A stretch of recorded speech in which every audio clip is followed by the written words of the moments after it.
Hi everyone, welcome to Sajji's world. நமக்கு பிடிச்ச டிஷ்ஷை நம்ம கையாலேயே செஞ்சு நமக்கு பிடிச்சவங்களுக்கு பரிமாறுற சுகமே தனி. என்னோட one of the most favourite dishes mushroom pulao எப்படி சிம்பிள் அண்ட் பெஸ்ட்டாக பண்ணுறதுங்கிறத இந்த வீடியோவில் பார்ப்போம். Let's go ahead. ஸோ இந்த டிஷ்ஷை நம்ம குக்கரில் தான் பண்ண போகிறோம். குக்கரில் 4 teaspoon of oil, 2 teaspoon of ghee add பண்ணிக்கலாம். அண்ட் தென் பிரியாணி ஸ்பைசஸ் எது வேணாலும் ஆட் பண்ணிக்கலாம். நான் பட்டை கிராம் ஆட் பண்ணியிருக்கேன். தென் 2 மீடியம் சைஸ் ஆனியனை ஸ்லைஸாக நீட்டமாக கட் பண்ணி அதையும் ஆட் பண்ணிக்கலாம். நல்லா மிக்ஸ் பண்ணி ஆனியன் பிங்கிஷ் கலரில் மாற முடியும் வெயிட் பண்ணலாம்.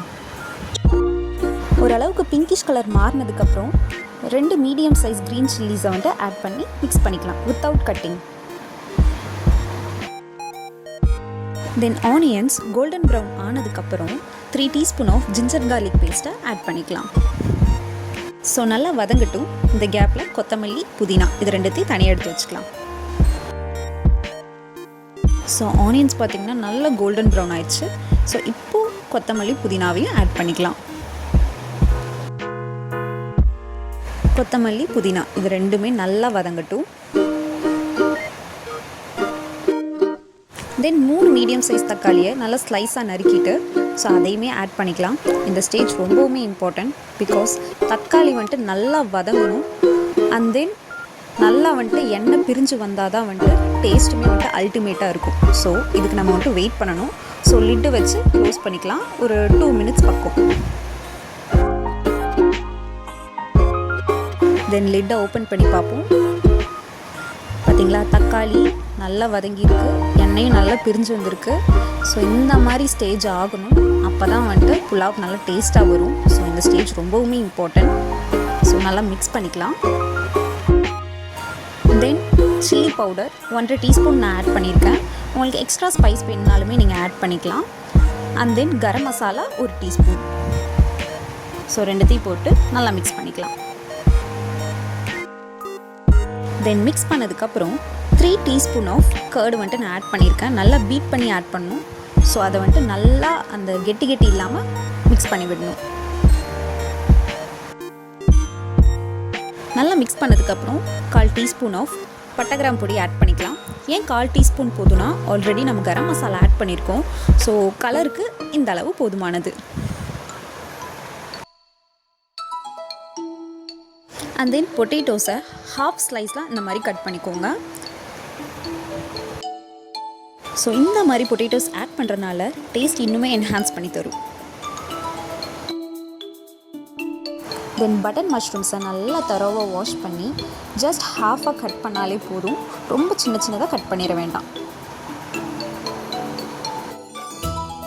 And then one important thing, இந்த டிஷ்ஷு செய்கிறதுக்கு முன்னாடி 1.5 கப் அரிசிக்கு நான் 3 கப் தேங்காய் பால் எக்ஸ்ட்ராக்ட் பண்ணி நான் எடுத்திருக்கேன். ஸோ நீங்களும் ஃபர்ஸ்டே வந்துட்டு தேங்காய் பாலை எக்ஸ்ட்ராக்ட் பண்ணி எடுத்துக்கோங்க. தென் மஷ்ரூம்ஸை ஆட் பண்ணிக்கலாம். ஆட் பண்ணதுக்கப்புறம் ரொம்ப அக்ரெசிவாக கலக்காமல் மைல்டாக மிக்ஸ் பண்ணுங்கள். மஷ்ரூம்ஸ் எல்லாம் சேஃபாக போட்டாகணும். அப்புறம் உடஞ்சிருச்சுன்னா வந்துட்டு வேகும்போது கரைஞ்சிரும். ஸோ மஷ்ரூம் சாப்பிட்ட ஃபீலே கிடைக்காது. ஸோ லைட்டாக மைல்டாக மிக்ஸ் பண்ணிக்கோங்க.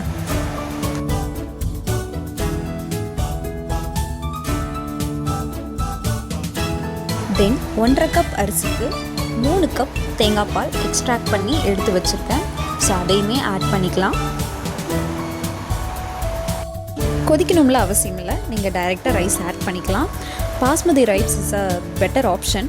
ஸோ நான் கடை அரிசி தான் ஆட் பண்ணியிருக்கேன். க்ளோஸ் பண்ணிக்கலாம். 2 விசில் வர முடியும். வெயிட் பண்ணலாம். ஸ்டவ் மீடியம் ஃப்ளேமில் இருக்கட்டும். ஸோ இந்த கேப்பில் என் குழந்தை வந்துட்டு தனியாக விளையாண்டுருந்தா. ஸோ அவளை தூரத்துலேருந்து ரசிச்சுட்டு இருந்தேன். என்ன தான் பண்ணுறா, என்ன தான் தனியாக பேசிக்கிறா அப்படின்ட்டு. ரொம்பவுமே அழகாக இருந்துச்சு. ஸோ 2 விசில் வந்துருச்சு. இப்போ ஓப்பன் பண்ணி பார்க்கலாம் எப்படி வந்திருக்குன்னு. ஸோ ஓப்பன் பண்ணி பார்த்ததில் பிரமாதமாக வந்திருக்கு. நான் எக்ஸ்பெக்ட் பண்ணதை விடவே பெஸ்ட்டாக வந்திருக்கு. கொஞ்சம் பயந்தேன் குழஞ்சிருன்ட்டு, பட் குலையலை. பிகாஸ் மஷ்ரூம்ஸ்லேருந்தே நிறைய தண்ணி வந்துட்டு வெளியேறும். ஸோ அந்த மாதிரிலாம் எதுவுமே ஆகலை. பர்ஃபெக்டாக வெந்திருக்கு. இதுவே பாஸ்மதி ரைஸில் செஞ்சுருந்தா இன்னுமே டக்கராக இருந்திருக்கும். பட் பாஸ்மதி ரைஸ்க்கு கொஞ்சம் தண்ணி கம்மியாக ஆட் பண்ணணும். And that's it. இப்போ சாப்பிட வேண்டியதான். செம்மையாக டேஸ்ட் வந்திருக்கு. ஸோ வீட்டில் நீங்களும் கண்டிப்பாக ட்ரை பண்ணி பாருங்கள். Thank you so much.